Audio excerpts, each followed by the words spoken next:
आंब्याचा रायता कधी खाल्लाय का? खाल्ला नसेल तर संपूर्ण व्हिडिओ नक्की बघा. मी आरे कॉलनीमधून आंबे आणलेले, रायताचे आंबे, आणि हे लहान असे आंबे असतात, त्याचे आपण आंब्याचा रायता बनवू शकतो. तर मी टोटल 10 आंबे घेतलेले, आणि गावी तर ॲक्च्युली आपल्याला सहज मिळतात, कारण का झाडावरूनच खाली पडलेले असतात, त्याचीच आपण आंब्याचा रायता बनवतो. पण मुंबईमध्ये आपल्याला सहज शक्य नसतं फुकट. तर वसईवाल्यांकडे या आंबे असतात, हे लहान असे आंबे असतात, त्याचा आपण रायता बनवू शकतो. किंवा जे कोणी आरे कॉलनीमध्ये राहत असतील तर त्यांना सहज मिळतील हे आंबे. आणि टोटल मला 100 रुपयाचे 10 आंबे मिळालेले, त्याचाच आज मी रायता बनवणार आहे.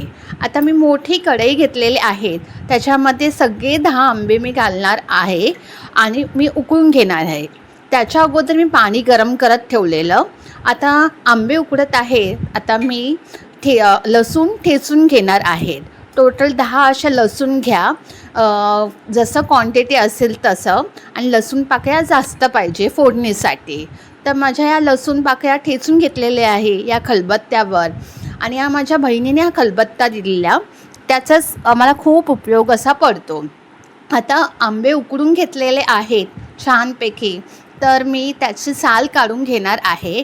गरम गरम असतानाच काढायचे नाही, थोडंसं कोमट झालं तर आपण सहजपणे साल काढू शकतो. फक्त सालीचाच गर काढायचा आहे, आंब्याचा गर नाही.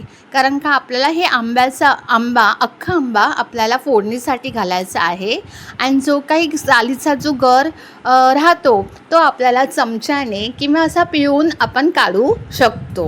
आता टोटल मी 10 आंबे घेतलेले, त्याच्यातला एक आंबा फक्त खराब निघाला, बाकी 9चे 9 आंबे चांगले राहिले. तर घेतानाच चांगले बघून घ्या, जास्त पिकलेले असतील तर ते घेऊ नका. थोडेसे आंबट किंवा गोड असतात. तर सगळे आंबे काढलेले आहे, आणि आता ह्या सालीचा मी गर दाखवते किती सहजपणे निघत आहे, कारण का आपण कोमट असतानाच हे आंब्याचा गर काढत आहे, आणि जाडसर असा हा पल्प निघालेला आहे. आता तुम्ही बघू शकता सगळ्या सालीचा गर काढलेला आहे, एकदम पुसून काढलेला आहे. आता ही इंडस व्हॅलीची कढई घेतलेली आहे, आणि कढई गरम झाल्यावर मी तेल घातलेलं आहे, आणि त्यासोबत राई, जिरं, जे काही फोडणीला आपण घालतो तेच, आणि कढीपत्ता भरपूर घाला, आणि कढीपत्त्यामुळे सुगंध छान असा लागतो. तर फोडणीसाठी मी लसूण पाकळ्या ठेचलेल्या ते घातलेल्या आहे. तुमच्याकडे जो काही साठवणीतला मसाला असेल, माझ्याकडे मालवणी मसाला आहे, लाल तिखट, हळद, मीठ, आणि माझ्याकडे किचन किंग मसाला होता म्हणून मी तो घातला, किंवा गरम मसाला घाला.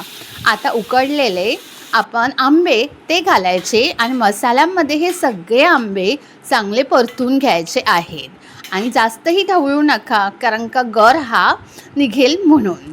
तर सगळे आंबे घातलेले आहे. जर आंबा थोडासा कमी गोड असेल तर गूळ किंवा साखर घाला, आणि गरजेनुसार पाणी घालून आपल्याला चांगली उकळ घेऊन करायची आहे. आता तुम्ही बघू शकता, मी सगळीकडून ढवळत नाही आहे, मधूनच चमचा हलवत आहे. आता गॅसची फ्लेम स्लो करून झाकण ठेवलेलं आहे, आणि 5-6 मिनटासाठी फक्त उकळ द्यायची.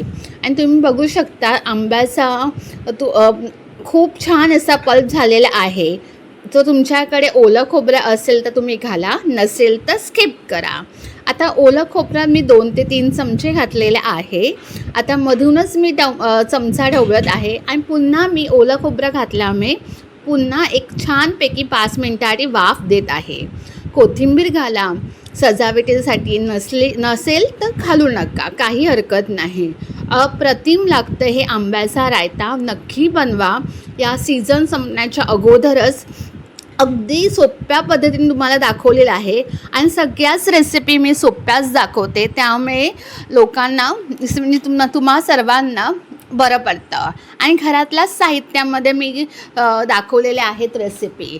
तर व्हिडिओ आवडल्यास लाईक, शेअर, सबस्क्राईब करायला विसरू नका, आणि तुमच्या मित्रपरिवारांना हा व्हिडिओ नक्की शेअर करा.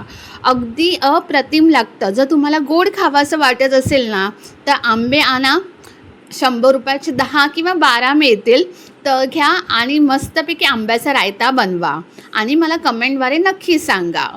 आणि तुमच्याकडे कोणती पद्धत वापरतात आंब्याच्या रायत्यासाठी तर मला कमेंटद्वारे सांगा. लव यू ऑल. बाय.